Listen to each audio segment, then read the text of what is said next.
What always gets me is just how much fascinating stuff is out there waiting to be understood. Uh-huh.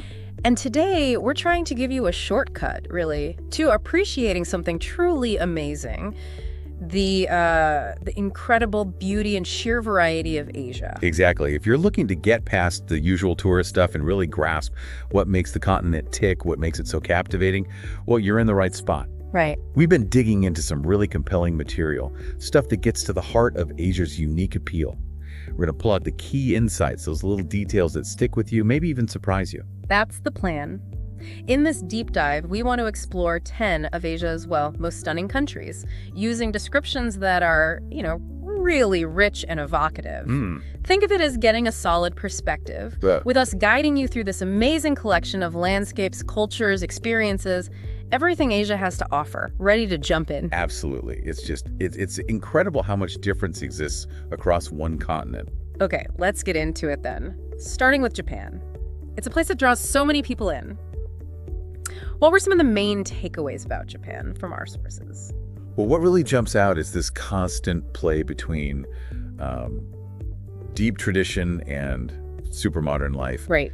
The material shows this really well, contrasting Kyoto, ancient shrines, cherry blossoms, that whole vibe, with Tokyo's crazy pace. Skyscrapers, bullet trains. Yeah, it's like stepping between centuries sometimes. Exactly. It's that coexistence that feels really unique. And it's interesting how the sources also picked up on this kind of underlying calm you can still find, even with all the tech, like tea ceremonies or Zen gardens. That feels like a core cultural thing. It does. And if you think about it, it suggests Japan is really good at, not just adopting new things, but weaving them in without losing touch with its roots. So not throwing out the old for the new. Not at all. It's more about finding a balance.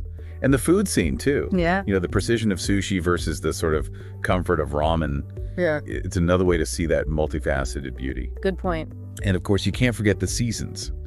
The autumn colors, the spring cherry blossoms, the sakura, they add whole other layers to how beautiful it is. Speaking of beauty, let's move to Thailand, often called the Land of Smiles.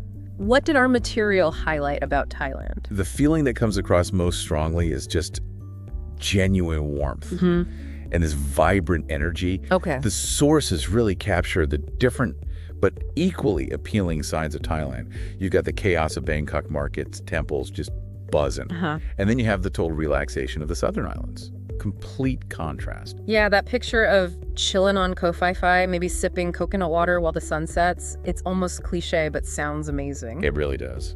And then there's the other side, trekking in the hills near Chiang Mai, maybe bumping into monks, eating mango sticky rice. Yep. It shows there's a lot more depth. Exactly. And what I think resonates is that the material isn't just describing nice views. It talks about this almost tangible feeling of welcome, this lively atmosphere. People often feel kind of rejuvenated there, apparently. So it's more than just sightseeing. It's like an immersive thing that genuinely affects you. Okay, next stop on our virtual tour is Vietnam, described sometimes as a tapestry of nature and history. What are the key threads in that tapestry, based on what we read? Well, the first thing is just how varied the landscape is. You go from Ha Long Bay's limestone karsts sticking out of the water, which the source said feels almost otherworldly. Wow. To the green watery world of the Mekong Delta, huge difference. Right. And then there's the history, places like Hoi An with its lanterns and old port town feel. Loads of charm. Hoi An sounds like a place where you can really slow down, doesn't it? But then you've got the buzz of Ho Chi Minh City, which adds another layer entirely. Totally. It seems like a country that really lives with its history, but is also moving forward fast. Precisely. It's obviously been shaped hugely by its past, but it feels very alive. And we definitely can't skip the food. The descriptions of pho and banh mi, they really make you appreciate the fresh, vibrant flavors. That seems central to the whole Vietnam experience. Definitely. Okay, shifting gears, we land in Nepal, the sacred roof of the world. What defines Nepal's beauty and the experience there, according to our sources? Well, obviously, the biggest thing is the sheer scale of the Himalayas. Mount Everest is there, after all, so it pulls in adventurers, people looking for just awe-inspiring views. Naturally. But the material also really stresses the deep spiritual side of Nepal. Yeah, I picked up on that too. They mentioned the ancient stupas in Kathmandu giving off this timeless vibe, and then the beauty of Pokhara, the lakes, mountains, paragliders. It paints a picture of both peace and adventure. Right. And what I found particularly compelling was the focus on the Nepali people. Yeah, the sources consistently describe them as incredibly kind, very humble. It suggests there's a chance for real human connection there, something beyond just looking at mountains. That's interesting. It seems like a place that encourages you to slow down, maybe reflect a bit more. Now let's hop over to Indonesia, an archipelago called 1,000 Islands of Wonder. How does that sheer number of islands and their different personalities create its beauty? Well, the number itself, over 17,000 islands, just screams diversity, doesn't it? It's mind-boggling, yeah. And the material gives great examples. You've got Bali, obviously famous for beaches and yoga and that spiritual feel. A classic. But then you can go swim with huge manta rays in Nusa Penida, or see Komodo dragons in, well, Komodo. Totally different vibes. Yeah. Showing how unique each island can be. Real adventure potential. It's hard to even imagine that much variety in one country.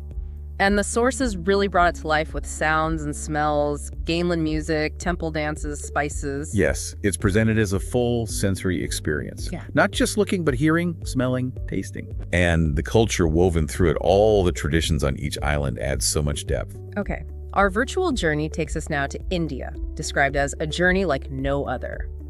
What makes India so unique, maybe even transformative, based on what we explored? I think the key word is intensity and diversity on a massive scale. Okay. The material even called it a universe, trying to capture the sheer range of colors, flavors, people, experiences, everything. That's quite a description. And it backs it up with examples. The Taj Mahal and Ganges up north, Rajasthan's deserts out west, Kerala's peaceful backwaters down south. Totally different world. It really does sound like a continent crammed into one country. And the mention of festivals like Diwali and Holi, you can almost feel the energy. Exactly. And it's not framed as just watching. The sources imply India kind of pulls you in, challenges you, maybe changes you a bit. It's described as a journey that really stays with you. Right. Okay, next up, the Philippines.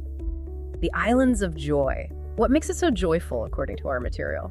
Well, the beaches are front and center. I mean, over 7,000 islands. It's going to be beaches, right? Makes sense. The material mentions specific things like taking bamboo rafts down underground rivers or diving at Epo Reef with all the coral.